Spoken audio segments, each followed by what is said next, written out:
few months ago, I was driving through the middle of nowhere, heading to visit some family a few states away. It wasn't the kind of trip I normally take by car, but I just lost my job and flights were way out of my budget. Plus, I thought the drive might clear my head. I decided to drive through the night to avoid traffic. Big mistake. Around midnight, somewhere in the middle of nowhere, my car started acting up.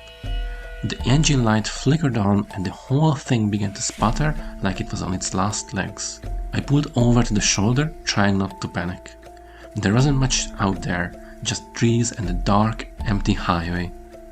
My phone had 1 bar of service, so I figured I'd Google the nearest gas station and limp my way there. That's when I saw it. A gas station sign glowing faintly in the distance.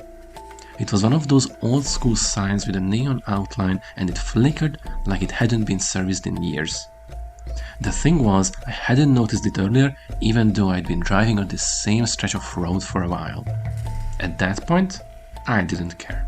I turned the engine back on and hoped my car could make it the short distance to the station. It groaned and sputtered, but somehow it got me there. When I pulled up, the place looked completely abandoned. The gas pumps were old and rusted and the windows of the little convenience store were boarded up. There was no sign of life, no cars parked nearby, just the flickering light of the sign and the sound of crickets in the distance. I parked near one of the pumps and got out looking around. I wasn't about to go knocking on the door of an abandoned building, so I called for a tow truck instead. It took a while to get through, but eventually I managed to give the operator my location. She said it would be an hour before someone could get to me. So, there I was, stuck in the middle of the night at this creepy empty gas station, waiting for a tow truck. I decided to kill time by walking around, staying close to the car. That's when I noticed something strange. There was light coming from inside the convenience store. It wasn't the flickering kind of light you'd expect from an old abandoned place. It was steady, like the fluorescent bulbs you'd see in any gas station. I stood there for a moment, trying to process it. Had I missed that earlier? I decided not to get any closer. Instead, I stayed in the shadow of my car and just watched. At first, nothing happened. The light stayed on and the place was silent. But then, I saw movement. Someone or something walked past the window. I froze. My first thought was that it might be a squatter, or maybe even a worker who just didn't bother to keep the exterior of the place in good shape. Either way, I wasn't about to go knock on the door and find out. I stayed hidden, crouching low behind my car. The figure passed by the window again, and this time I got a better look. It was a man, tall and thin, wearing a dark jacket. He didn't look homeless, but he didn't look like a gas station attendant either. He moved strangely, almost like he was pacing, but his steps were uneven, like he was limping. I told myself to stay calm. Maybe he was just some guy taking shelter for the night. But then I noticed something else. There was another figure, smaller, standing near the counter side. This one wasn't moving. It stood completely still, just a dark silhouette against the fluorescent light. I couldn't make out any details, but something about it made my skin crawl. It wasn't the size of a person, not quite. It was smaller, like a child, but the proportions seemed off. I don't know how long I stayed there, crouched behind my car, watching. My legs started to cramp, but I didn't dare move. Then, out of nowhere, the tall man turned and looked directly at the window. I don't know if he saw me. I don't think he could have, not from where I was. But the way he stood there, staring, sent a chill down my spine. After a few seconds, he walked to the front door and stepped outside.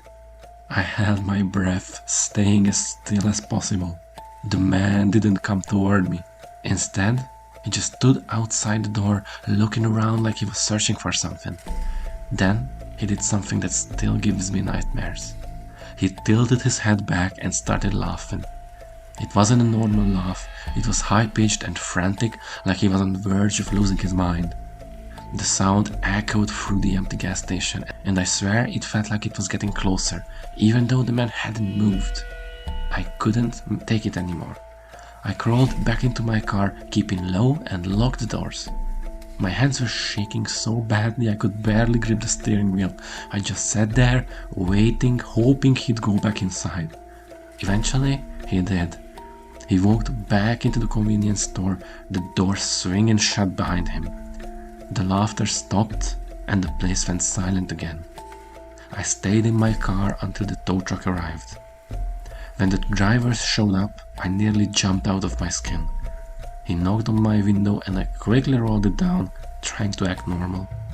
I didn't tell him about the man or the strange figure inside the store. I just pointed to my car and asked him to tow it to the nearest town. As we pulled away, I looked back at the gas station. The light inside was still on.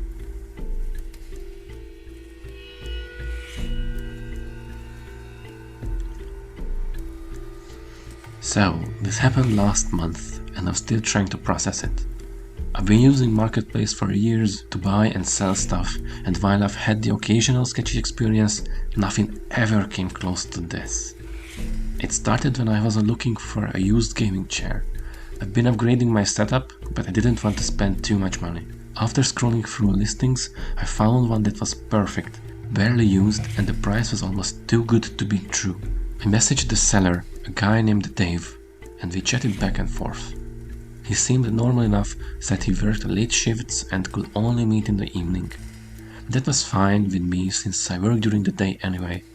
He suggested meeting at a gas station halfway between us. It sounded reasonable, so I agreed. When I asked for the address, he sent me the location of a station I'd never heard before. I looked it up on Google Maps and it didn't have any recent reviews, which I thought was weird, but whatever.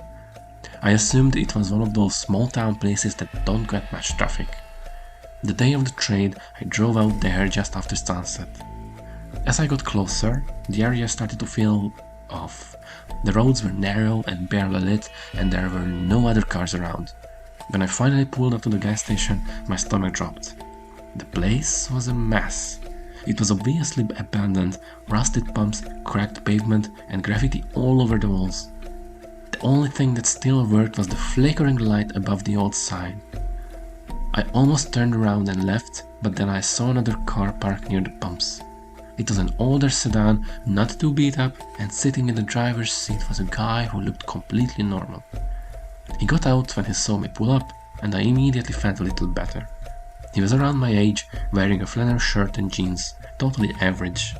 "Hey, you're here for the chair, right?" he asked, smiling. "Yeah," I said, trying not to sound nervous. He walked over to the trunk of his car and opened it. Sure enough, the chair was there, just like in the pictures. It looked legit, no rips, no stains, nothing weird. I handed him the cash and he loaded the chair into the back of my car. That should have been the end of it, but then he started talking. At first it was just normal small talk. He asked where I was from, how far I'd driven, stuff like that. But then he started dragging the conversation out, asking weird personal questions like if I lived alone, if I worked from home, stuff that didn't sit right with me. I tried to keep my answers vague and polite, but I was itching to leave. After what felt like forever, he finally stepped back and said, "Well, drive safe." I got in my car, waved, and pulled out of there as quickly as I could without looking like I was panicking. The drive home was quiet. I kept thinking about how weird the whole thing had been, but I told myself I was just overreacting. When I finally got home, I pulled into the driveway and turned off the engine, and then I heard something. Shuffling. At first, I thought it was coming from outside, but then I realized it was inside the car. My heart stopped. I turned around slowly, and in the dim light from my porch, I saw a figure lying in my back seat. I couldn't breathe. I didn't even think. I just threw the car door open and jumped out. My hands were shaking so badly I almost dropped my keys, but I managed to lock the car before whoever it was could move. Then I ran inside and called the cops. They showed up about 10 minutes later, and by that time, I was a complete wreck. I stayed on the porch while two officers approached my car.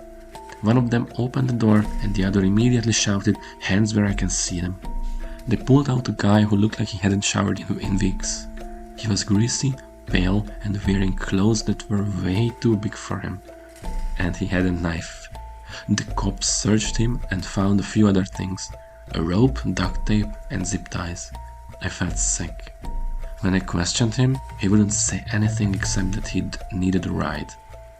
They asked me if I knew him, and I said no, but I told them about the marketplace trade and the weird guy at the gas station. They checked the seller's profile while they were still there, but it was gone. Deleted. I don't know if the guy in my backseat was working with the seller, or if he'd just taken the opportunity to sneak into my car while I was distracted. Either way, it was clear I dodged something horrible. I haven't used Marketplace since.